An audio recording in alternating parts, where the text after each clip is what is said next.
29번째 강의 시간인데 오늘 레위기 마지막 시간이에요.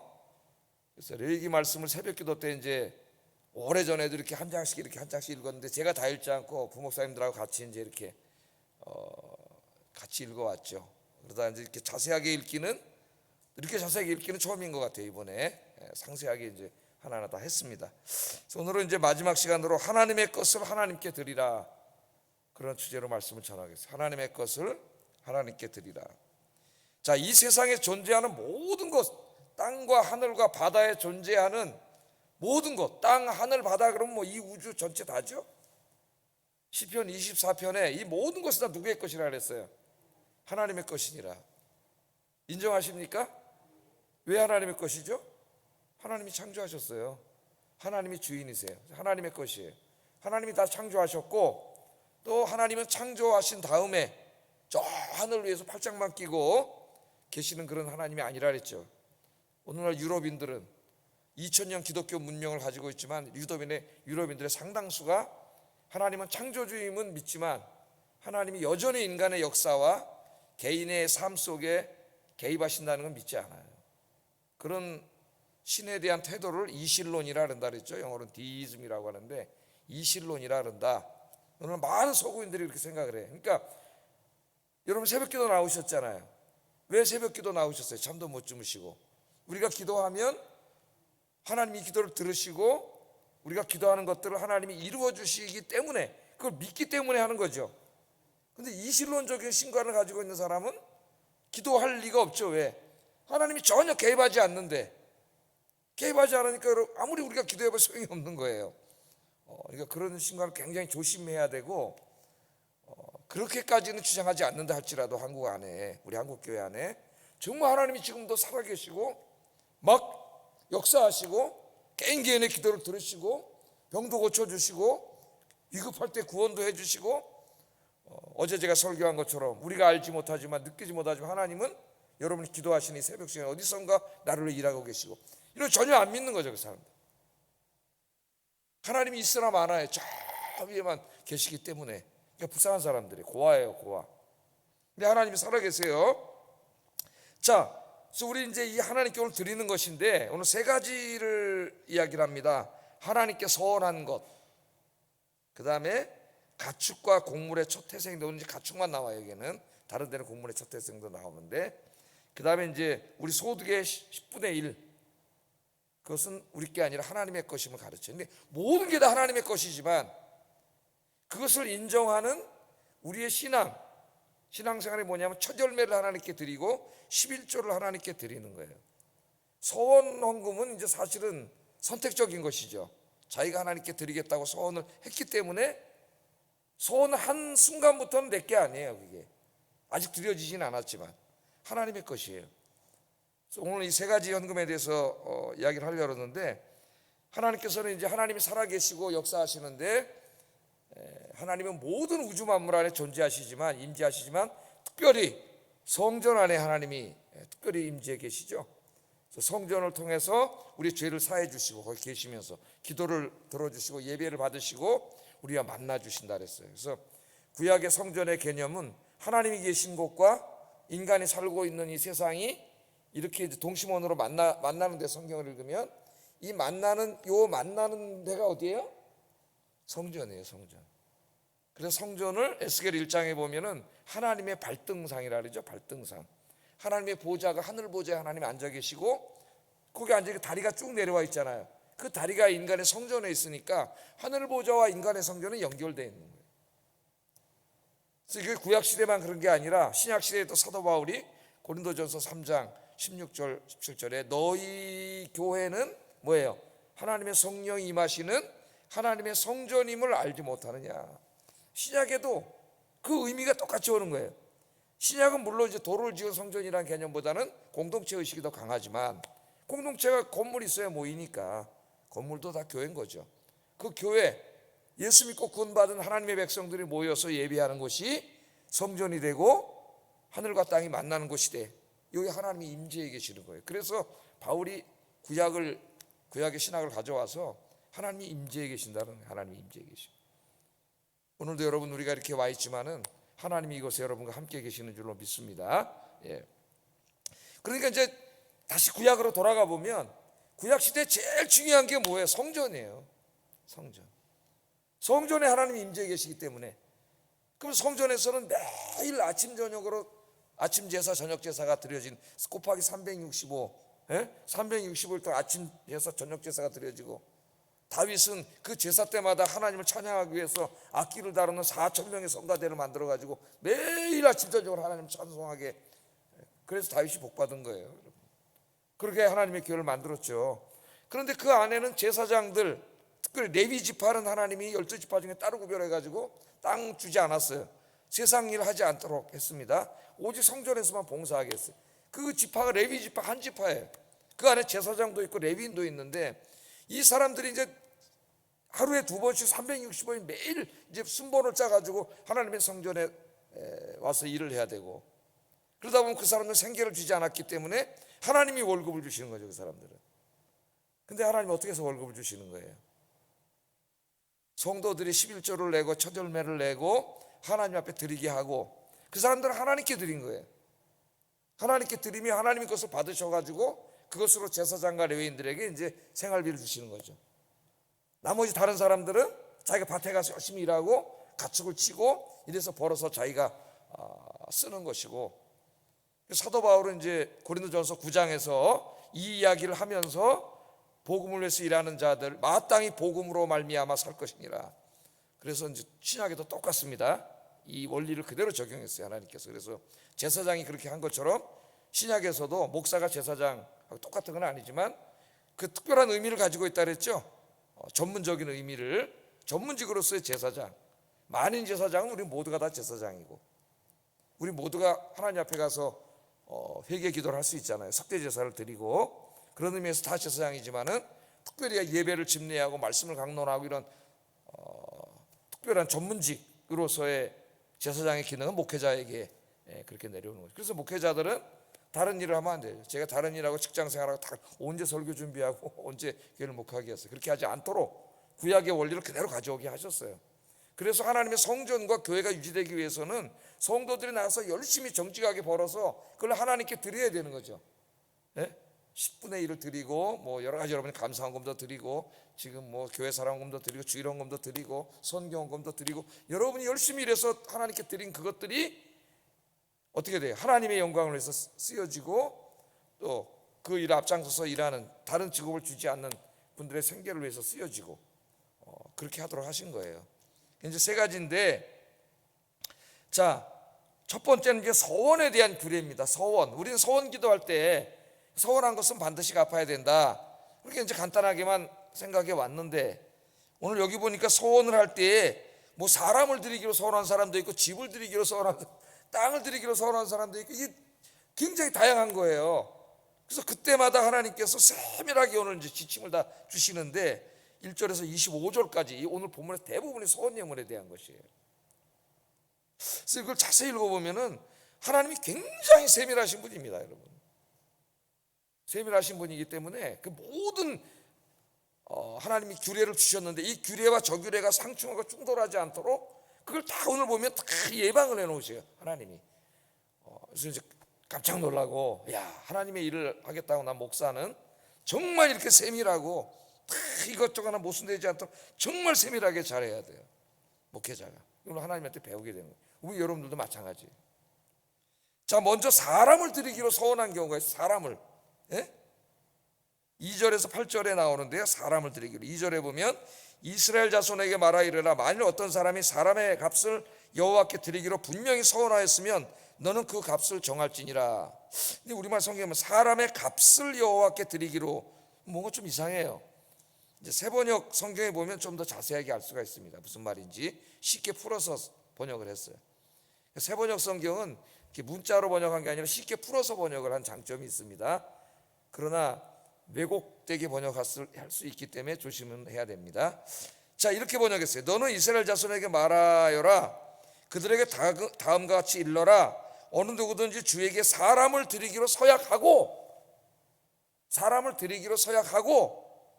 그 사람이 해당하는 값을 돈으로 환산하여 드리기로 하였으면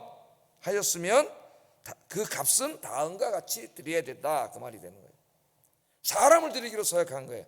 한번 여러분 그런 거 생각해 보세요. 옛날에 우리, 지금은 이제 거의 그런 게 없습니다. 요즘 저 신학교 구약 교수님 말씀하시는데 교회 중직자 자녀 중에 신학원 오는 사람 별로 없대요. 그래서 큰일 났다고 그러는 그런 얘기를 제가 들어봤어요. 목회자 되는 분. 옛날 굉장히 많았는데 그냥 없다 그래요. 근데 옛날에 진짜 우리 어머니 아버지들이 기도하시면서 자식한테 물어보지도 않고 첫 태생을 드리라 그랬다 그래가지고 내 첫 아들을 하나님 앞에 목회자로 드리겠습니다 이렇게 소원 기도하시는 분들이 막 있어요. 자식한테 물어보지도 않고, 자식은 목회자를 생각도 없는 막 소원 기도하고 막. 옛날에 그런 게 많았어요. 목회자 되는 걸 영광으로 알고. 그런 정신은 좀 본받아야 되는데 요새는 이제 우리 자녀들이 뭐 의사 되고 변호사 되고 막 뭐 이런 거라 말하지. 자, 사람을 드리기로 했는데 지금 그런 경우 자식은 원하지 않아. 지금같이 이런 식으로 이제 되었을 경우에 그 사람의 값을 어떻게 되느냐, 나이별로 쭉 하나님 해놓으신 거예요. 뭐 하나하나 우리가 다 알 필요는 없죠. 문자적으로 지키지 않으니까. 그러니까 여기 사람을 드린다고 하는 것은 가족 중에 한 사람을 성전에서 평생 동안 봉사하는 사람으로 드리기로 서원을 한 것인데, 그걸 제가 지금으로 말하면 이제 목사로, 우리 자식 내가 목사로 바치겠습니다. 그런 게 많이 봤어요. 제가 우리 어머니는 그런 기도를 하셨는지 안 하셨는지 모르겠는데 저는 죽어도 안 한다고 그랬었고 그랬을 때 담임 목사님이 오셔갖고 저보고 창모는 말주변도 좋고 그러니까 목사를 했으면 좋겠다 해가지고 제가 펄쩍 뛴 적이 있는데 그건 절대 하지 마시라고. 저는 하고 싶은 일이 있었기 때문에 하여튼 하나님 일로 끌고 오셨어요. 그러니까 이건 이제 목회자로 바치기로 서원한 것으로 적용할 수도 있고, 근데 여러분이 막 서원하면 안 됩니다. 자식하고 자식하고 의논해봐야지. 근데 이제 좀 더 넓게 적용하면은 성도님들이 이제 이렇게 내가 뭐 평생 서원하겠습니다 그런 분도 있고, 이렇게 자기가 이제 서원할 수 있어요. 여러분 서원기도 하죠. 올해는 내가 진짜 뭐 전도, 목요 전도에 내가 1년 동안 나서 열심히 전도하겠습니다. 이런 것도 서원이에요. 하나님 앞에 다 서원을 했어요. 이제 예를 들면은 제가 미국에 있을 때 어떤 교회 예배를 드렸는데 단기 선교사 파송 예배였는데 그 자매가 이제 간호사, 우리나라도 간호사가 좋은 직업이지만 미국에서는 상당히 좋은 직업이에요. 더 그 인정하는 그 레벨이.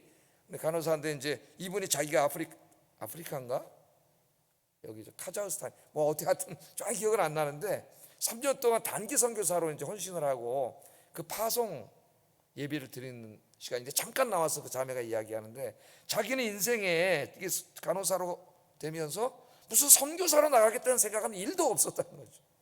근데 어느 날 이제 청년부 성경 공부 시간에 성경 공부를 하다가 그 이제 나를 따르려면 네 십자가를 지고 나를 따르라는 말씀이 그날 가슴에 팍 꽂힌 거예요. 이게 계속 마음의 부담으로 있는 거예요. 네 십자가를 지고 나를 따르라. 네? 그러니까 이제 하나님이 그렇게 말씀하신 거죠. 하나님이 확 가슴에 꽂아 놓으면 안 없어집니다. 그건 하라는 거예요, 하나님이. 그래서 이제 이걸 헌신을 하게 되고 이제 갈라 그러니까 솔직히 막 두렵고 무섭고 외롭고 막 이제 이런 생각이 들어. 자기는 막 열정이 자기가 솔직한 인간적인 그런 걸 고백하더라고요. 그런 게 뭐예요? 하나님 앞에 서원한 거죠. 서원한 거예요. 사도 바울도 성경에 보면은 2차 선교 때 서원을 했습니다. 하나님 앞에. 내가 2차 선교하는 동안은 일절 나의 모든 것을 다 개인적인 거 끊고 하나님 앞에 이제 이 일만 하겠습니다. 그 서원 기도라고 2차 선교가 끝날 때 이제 사도행전 18장 18절에 보면 갱그레아라고 하는 곳에 와서 머리를 깎아요. 서원의 기간이 끝났음을 얘기하는 거예요. 한번 읽어볼까요? 시작.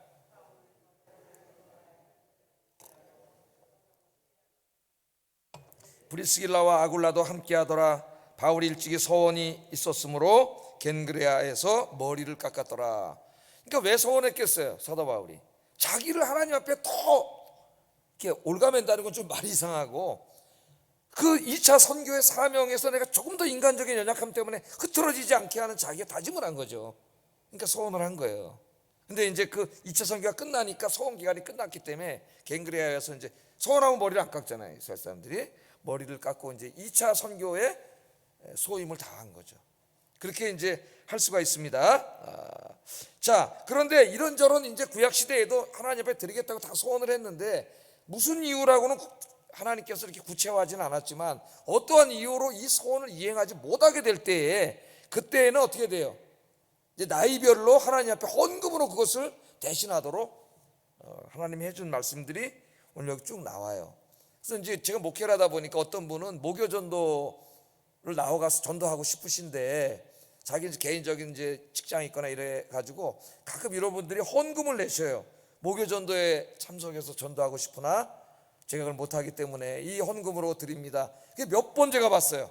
몇 번. 그래서 그 헌금으로 이제 뭐 전도지 휴지 이런 걸 사가지고 하나님 이제 전도하는데 쓰는 거죠. 목요일 날 와서. 뭐 그런 경우도 여기에 뭐 해당될 수가 있는 거죠. 그러니까 성경을 많이 읽은 분들이에요. 내가 하나님 앞에 그렇게 하고 싶은데 그렇지 못하기 때문에 그것은 이제 하나님 앞에 그 일을 열심히 하는 분들이 있잖아요. 우리가 선교공을 하는 것도 어떻게 보면 비슷한 거나 마찬가지예요. 그분들이 서원하고 이제 선교를 하지만 우리는 거기 갈 수는 없죠. 여기서 살아야 되니까. 그러니까 우리가 이제 선교 헌금이라는 것으로 하나님 앞에 대신하고 꼭 똑같지는 않지만 이런 것들이 다 거기에 해당된다고 할 수가 있겠습니다. 그래서 원래는 우리가 다 헌신해야 되는 거죠. 평생 하나님 앞에. 그러나 다 개인 직장 생활하고 먹고 살아야 되고 다 모두가 다 할 수는 없잖아요. 그러니까 그것을 이제 헌금을 들여서 또 그 할 수 있는 분들이 일할 수 있도록 뭐 그렇게 우리가 적용해 볼 수가 있겠어요. 자, 그 다음에 이제 계속 나오면 가축으로 드릴 경우가 9절에서 13절인데 예를 들면 이런 건 이 경우예요. 이제 하나님 요 양들을 막 사왔다고 생각해 보세요. 새끼들, 종자들을. 요것들은 이제 잘 커가지고 하나님 새끼를 낳으면은 내가 요 놈들이 난 새끼, 요거 A, B, C 새끼를 하나님께 드리겠습니다. 이게 소원 기도를 할 수가 있죠. 우리 그런 기도를 많이 하는데. 그 나중에 탁 해서 새끼를 낳고 그랬는데 피치 못할 사정이 어떻게 생겨가지고 뭔 사정인지 얘기 안 하셨어요.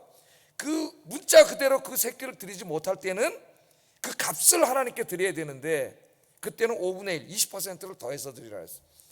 이건 공부한 거 생각나시죠? 무슨 제사예요? 속건제.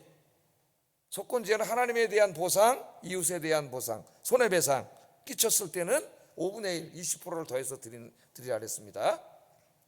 자, 그렇게 해서 하나님께 드리라 그랬고 또 집을 드리는 경우, 내 집을 이 집을 하나님께 드리겠습니다. 14절 15절 그랬는데 그 집도 무슨 사정인지 그 집을 문자로 드리지 못할 때는 취소되는 게 아니에요. 취소되면 안 되고 그 값을 쳐서 하나님께 드리되 20%를 더해서 드려야 돼.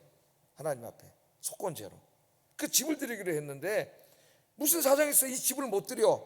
소원 안 갚으면 안 돼. 큰일 나는 거죠. 하나님 앞에 소원을 드려야 되는데 그 집값을 쳐서 드리고 5분의 1을 더 드려야 된다. 이게 그런 규례입니다. 여기 지금 규례들이 또 16절 25절에 보면 밭을 드렸을 때 땅을 드리기로 소원했을 때 또 이제 5분의 1을 더해서 드려야 되는데 여기 오면 굉장히 세밀하세요. 하나님이 진짜 감탄을 했어요. 우리 하나님께 감탄을 했어요. 세밀하게 읽다가 자, 하나님께 소원한 땅을 타인에게 팔았어. 이게 애매하잖아요. 하나님에게 소원을 했습니다. 그럼 하나님의 땅이에요. 그런데 그 땅을 다른 사람에게 팔았어. 너무 급해가지고. 그럼 이거 어떻게 되는 거야? 어떻게 될까? 희년이 되면은 돌려받잖아요.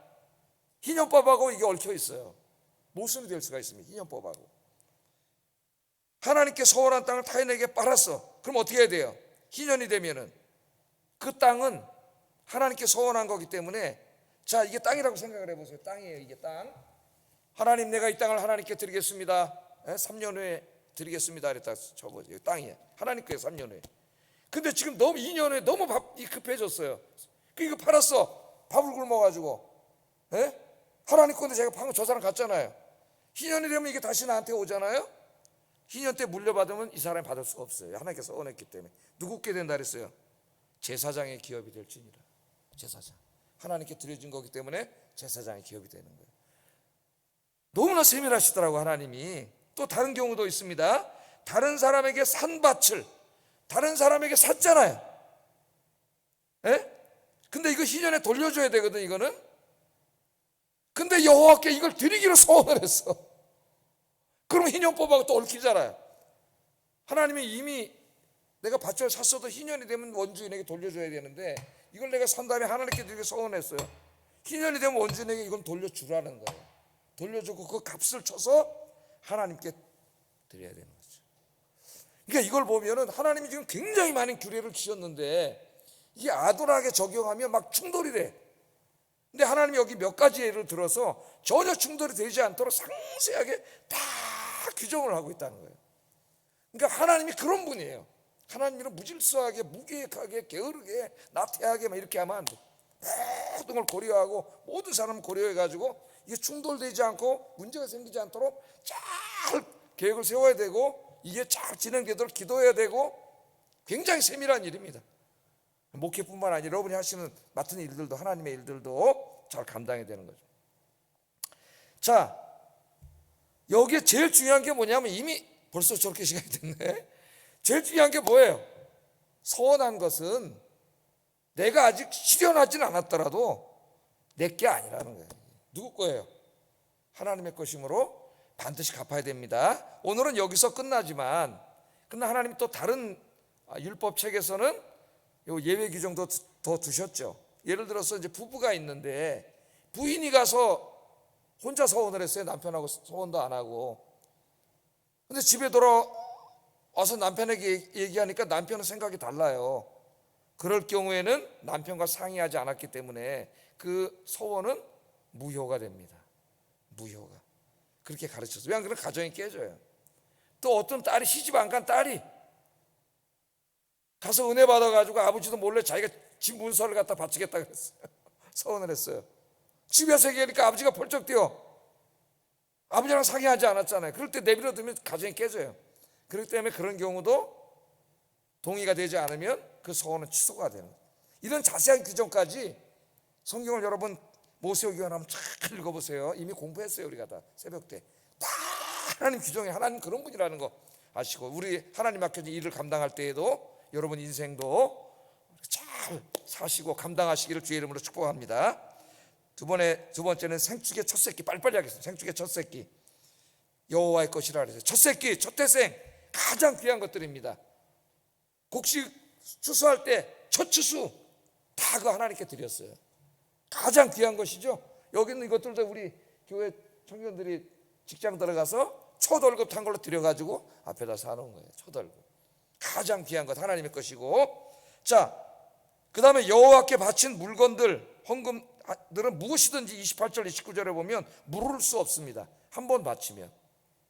28절 29절 한번 읽어보겠습니다. 시작.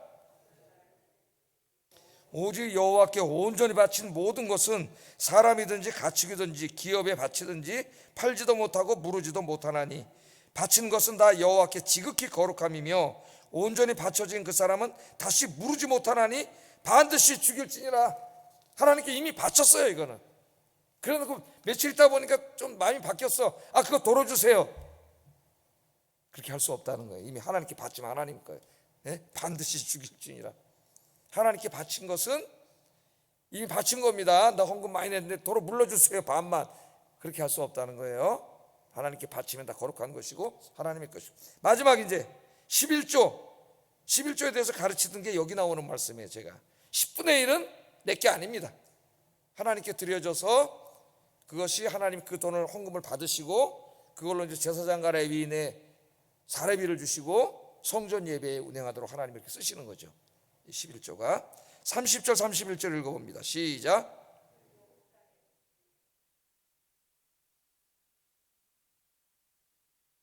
여호와의 성물이라. 또 만일 어떤 사람이 그의 11조를 물으려면 그것의 5분의 1을 더할 것이요. 11조도 이제 물건이고 가축이나 이럴 때는 피치 못한 사정으로 그걸 드려야 되는데 그걸 못 드릴 때는 20%를 더해서 드려야 돼요. 10분의 1은 하나님의 것입니다. 10분의 1은 내 게 아니에요. 하나님의 거예요. 그걸 말라기에서는 도둑질한다 그랬죠. 하나님의 것을 도둑질해. 하나님의 것을 11조를 내지 않고 도둑질하면서 하나님 앞에 가서 맨날 기도하면서 하나님 복을 주세요. 그럼 매일 11조를 도둑질하는데 무슨 복을 받겠다고 가서 복을 달라고 기도하겠어요. 10분의 1은 하나님의 것. 근데 이제 가축의 11조를 드릴 때 재밌는 규정이 나옵니다. 32, 33절 요거만 하고 마치겠어요. 시작. 열 번째 것마다 여호와의 성물이 되리라. 그 우열을 가리거나 바꾸거나 하지 말라. 바꾸면 둘 다 거룩하리니 무르지 못하리라. 아멘. 제가 이제 늘 말씀하던 게 여기 있는 말씀이라는 거 아셔야 돼요. 어떻게 하라 그랬어요? 작대기를 하나 걸쳐놓고 동물들을 지나가게 해서 열 번째 지나가는 거 그게 11조예요. 무조건 11조.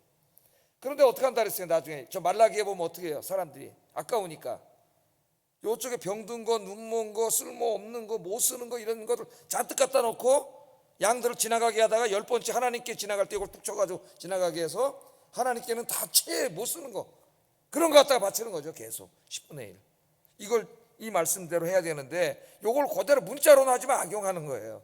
악용. 하나님 뭐라 그랬어요? 그걸 만약에 바꾸면 2마리가 다 하나님께 오라 그랬어요. 바꾼 것까지 바꿀 수 없는 겁니다. 믿음 있는 사람은 어떻게 했을까요? 살찌고 기름진 것을 따로 떼놨다가 10번째 지나갈 때 툭 쳐가지고 그게 하나님께 되게 하는 거죠. 나중에 말라기에 보면은 하나님이 엄청 책망하시죠. 눈먼 것, 병든 것, 쓸모없는 것 그런 양을 네가 내한테 바치는데 니네 총독한테 갖다 바쳐봐라. 그가 그걸 받겠느냐? 인간왕에게 바쳐봐라. 그걸 받겠느냐? 어떻게 이런 걸 하나님 앞에 갖고 오느냐? 말라기를 읽으면 하나님이 호통을 치는 말씀이 나옵니다. 하나님께 드릴 때는 가장 귀한 것 드리시기를 주의 이름으로 축복합니다. 기도하겠습니다.